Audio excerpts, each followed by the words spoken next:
மக்கள் தலைவர் வைகோ, மக்கள் தலைவர் வைகோ. மே தினத்தை ஊதியத்தோடு கூடிய விடுமுறை நாளாக அறிவிக்க செய்த மக்கள் தலைவர் வைகோ, மே தினத்தை ஊதியத்தோடு கூடிய விடுமுறை நாளாக அறிவிக்க செய்த மக்கள் தலைவர் வைகோ, மே தினத்தை விடுமுறையோடு கூடிய ஊதிய நாளாக அறிவிக்க செய்த மக்கள் தலைவர் வைகோ.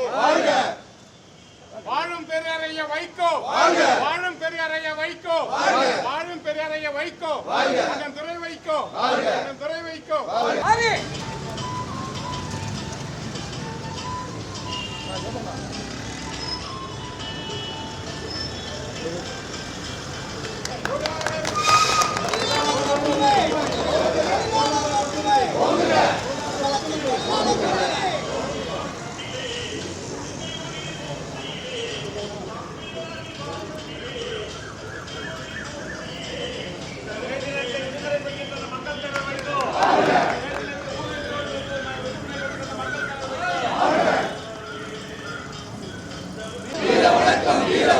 பாட்டாளிகளின் உரிமைக்காக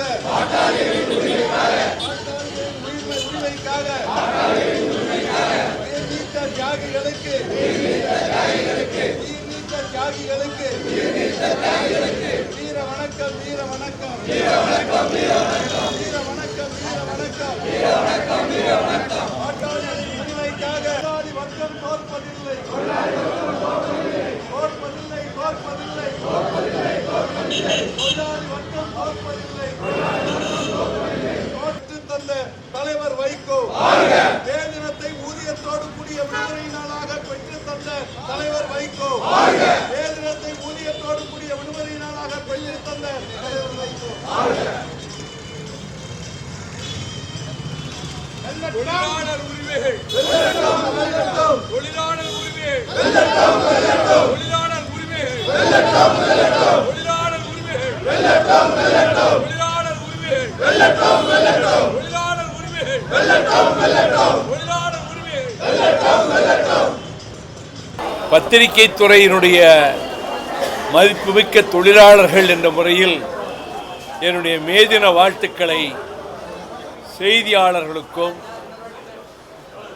தொழிலாளர் தோழர்களுக்கும் இப்புவியெங்கும் இன்று மேதினத்தை உரத்த குரலிட்டு கொண்டாடி மகிழ்கிற தொழிலாளர் வர்க்கத்திற்கும் மறுமலர்ச்சி திராவிட முன்னேற்றக் கழகத்தின் சார்பில் என் மேதின வாழ்த்துக்களை தெரிவித்துக் கொள்கிறேன். 19ஆம் நூற்றாண்டினுடைய தொடக்கத்திலேயே தொழிலாளர்களுக்கான உரிமை போர் முதலில் அமெரிக்க நாட்டில் 1806ஆம் ஆண்டில் எழுந்தது. 1866ஆம் ஆண்டில் தொழிலாளர் தேசிய சங்கம் என்ற அமைப்பின் மூலமாக 8 மணி நேர வேலை என்பதை வலியுறுத்தி போராட ஆரம்பித்தார்கள். 1877லும் மிகப்பெரிய போராட்டங்கள் அமெரிக்காவிலும் பல்வேறு நகரங்களிலும் பல நாடுகளிலும் நடைபெற்றது. 1866ஆம் ஆண்டு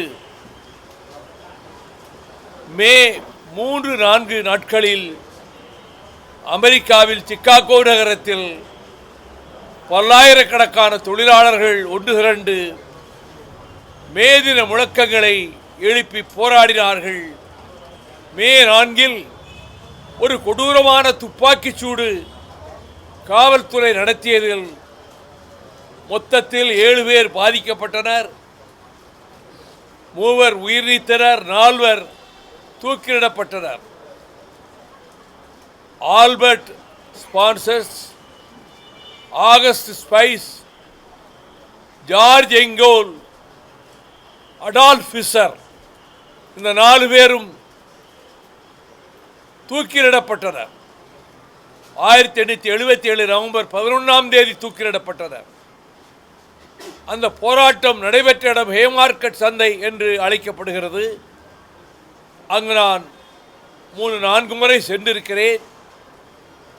தூக்கிலிடப்பட்ட 4 எங்கே தூக்கிலிடப்பட்டவர்களுடைய கல்லறை இருக்கிறது என்று 2 நாள் தேடி கடைசியில் அந்த கல்லறை தோட்டத்தை கண்டுபிடித்து இந்த 4 பேர் தூக்கிலிடப்பட்டவர்களினுடைய சிலைகளும் அங்கே எழுப்பப்பட்டு அங்கே உணர்ச்சிகரமான வாசகங்கள் அந்த 4 பேர் பெயர்களுக்கு கீழே பொறிக்கப்பட்டிருக்கின்றன.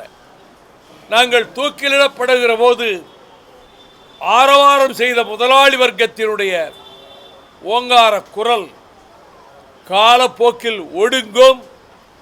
இன்றைக்கு நாங்கள் கடைபிடிக்கின்ற மரணத்தின் மூலம் கடைபிடிக்கின்ற இந்த நிசப்தம் அந்த ஓங்கார குரலை விட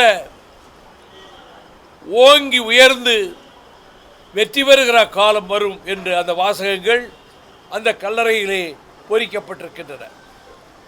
1890ஆம் ஆண்டு மே முதல் நாளை உலகெங்கும் தொழிலாளர் உரிமை நாளாக கொண்டாடுவதென்று தொழிலாளர்கள் தீர்மானித்து கொண்டாட ஆரம்பித்தனர்.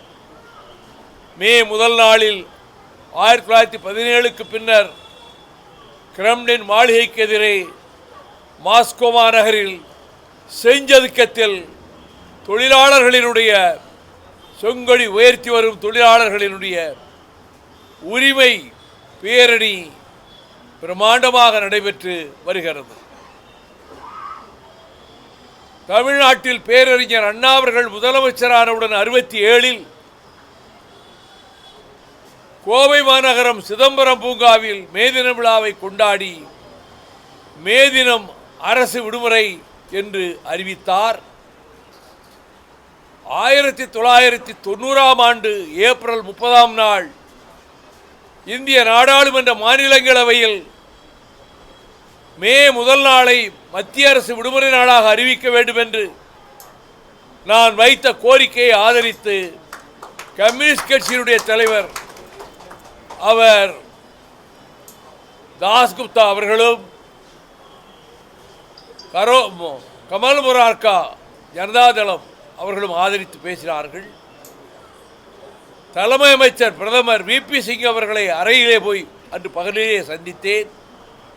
இன்றே நீங்கள் அறிவிக்க வேண்டும் என்று சொன்ன கோரிக்கையை ஏற்றுக்கொண்டு பிற்பகல் 2:30 மணிக்கு ராம்விலாஸ் பாஸ்வான் இரு அவைகளிலும் மே முதல் நாள் மத்திய அரசினுடைய விடுமுறை நாளாக இனி அறிவிக்கப்படுகிறது என்று அவர் அறிவித்தார்.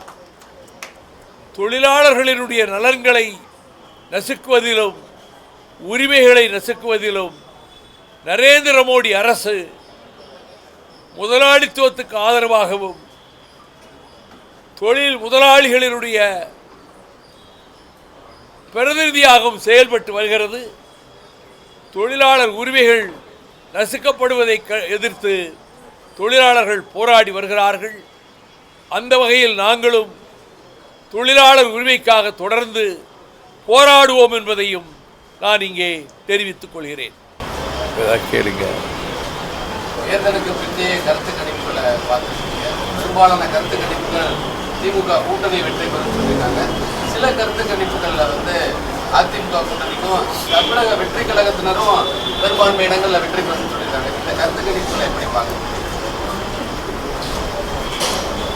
அதிகமான கருத்து கணிப்புகள் திமுக ஆட்சி அமைக்கும் என்றே தெரிவிக்கின்றன.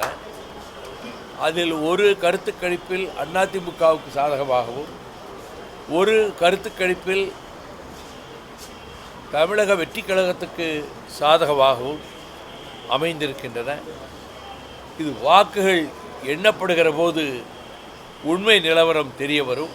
என்னுடைய நம்பிக்கை திராவிட முன்னேற்ற கழக தலைமையிலான கூட்டணி பெரும்பான்மை பெற்று திமுக கழகம் ஆட்சி அமைக்கும் என்று நான் நம்பிக்கையோடு இருக்கிறேன். சிலர் மாற்றத்துக்கு வாக்களிச்சிருக்காங்க மாதிரி ஒரு கருத்து சொல்றாங்க. அந்த மாதிரி தேவை தமிழ்நாட்டில் அது ரிசல்ட் வந்த பிறகு தான் சொல்ல முடியும். என்னுடைய நம்பிக்கை திமுக ஆட்சி அமைக்கும், திமுக பெரும்பான்மை பெறும், திமுக கூட்டணி பெரும்பான்மை பெறும்போது என்னுடைய நம்பிக்கை. ஓட்டுகள் எண்ணப்பட்டு ஏன்னா 2 நாள் தானே இருக்குது இடையில்.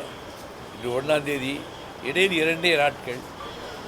விடிந்தால் தெரிந்துவிடும் நிலைமை என்ன என்று சொல்வதைப் போல 4ஆம் தேதி தெரியத்தான் போகுது.